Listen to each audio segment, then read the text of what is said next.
Boop.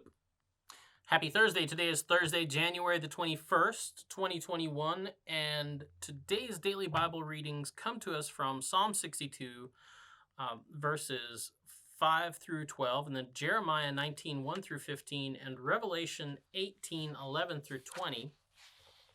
And I'm actually going to look at Jeremiah 19, 1 through 15, and we're going to talk about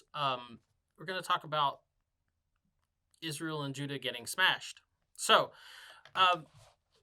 contaminated pots and pans. What do you do with contaminated pots and pans? Leviticus talks about the different. It talks about what to do with contaminated pots and pans, and the difference between like a clay pot and a metal pan, right? Like something in Leviticus is usually talking about bronze, right?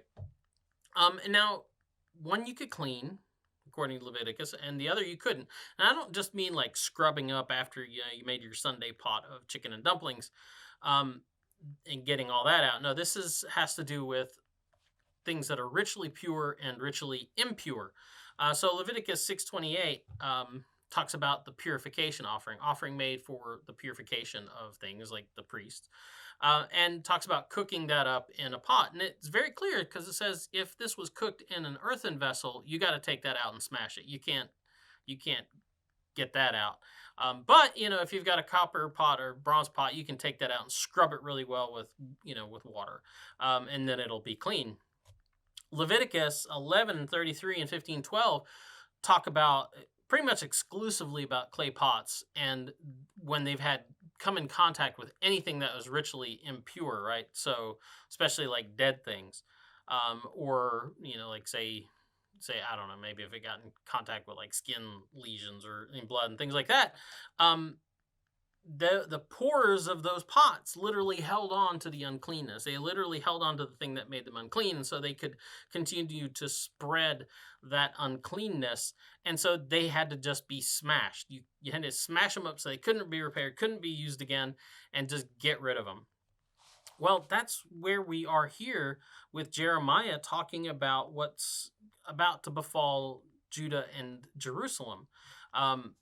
I think I said Judah and Israel earlier. I meant Judah and Jerusalem. But anyway, so the problem with Judah and Jerusalem here that God has, that he's trying to get them to understand through the prophet Jeremiah, is that they've defiled themselves so much. And as it goes on to say, talks about, in verse 5, that they've defiled themselves with the blood of the innocent.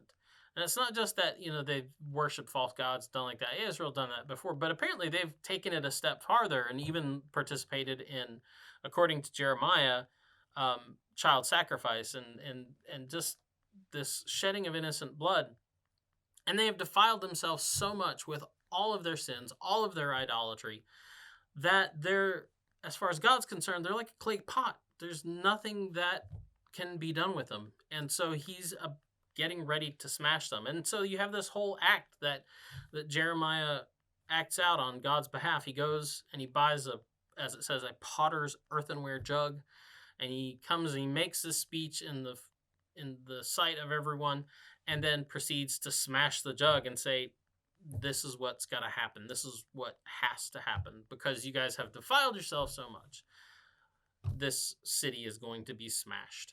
So that is the DBR for today. If you've ever wondered what this whole deal with the potter's jug, earthenware jug is, it's not just about, I don't think, saying that, the city's going to fall. It's about saying something about the nature of the city and why it has to fall.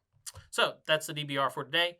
Go out, have a good day, and we'll be back tomorrow. Huggins will be here, and he'll have a great DBR for you as always. Have a good day. Boop.